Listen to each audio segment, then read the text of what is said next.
Marème mer na càmmiñal Mansour Faye mer na Marème luy problème bi. sama mag Amadou Mansour Faye dafa dem tey aéroport di dem di seeti sama yaay parce que dafa tawat. ñu débarqué que amul décision de justice. ñu jàpp ñëpp ci yàlla. Ousmane Sonko lan la ci waxoon léegi nag ñu takkara ji ñun Ousmane Sonko lan nga wax yow. Mansour Faye ba mu ñetti yoon munoo raw fii ci Sénégal. mën ngeen jàpp Macky mais bu leen laal Marème may ñu xaalis may ñu ceeb may ñu mbaam. Mansour Faye man nga bëggoon défier démb dama laa wax ni dañ laa teree génn réew mi nga ne danga may défier.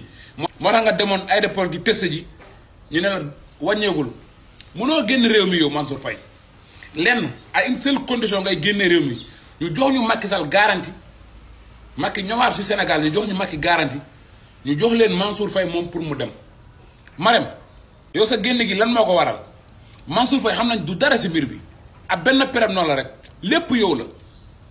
Marème yow sa yaay ganu mère Amidia te yow da nga ne Mansour Faye dafa ñëw di seet sa yaay Mansour Faye nee da doon dem umra ji seen ñaari wax yi dafa waroo bokkul. Marème jàpp nañ fi Lat Diop sa xarit la mais génnoo wax. Marème jàpp nañ fi Farba Ngom sa xarit la te yow génnoo wax. Marème jàpp nañ fi Tahirou Sarr sa goro la. sa doom Ibrahima doomu Tahirou Sarr a denc sa goro yow kenn déggu la mais ñu ne Mansour Faye wàññeekul Marème ngay xataraayu.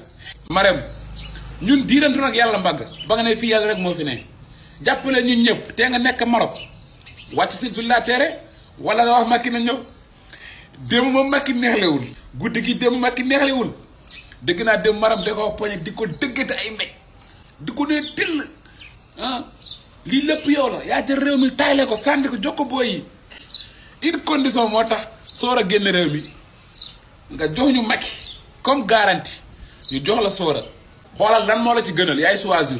Mansour Faye man la bëggoon défier doo génn réew mi yow ay rapport da laa épingle mais Marème sa xataraay bi amul njëriñ de ñun li ngay wax ni dawul suñu yaram dawul saa suñu yaram da ngeen ñoo def lu méttee xalaatoo woon lii bis bii dina ñëw yow sax boo duggaatee fii doo génnaat xam nga ñëwoon na fii mariage sa mariage doom ñëwoon nga fii ñëwaatal nga xool mais bu leen laal Marème may nañu xaalis may ñu ceeb may ñu mbaam employé de jeune Macky Sall ak Marème Faye Sall may ñu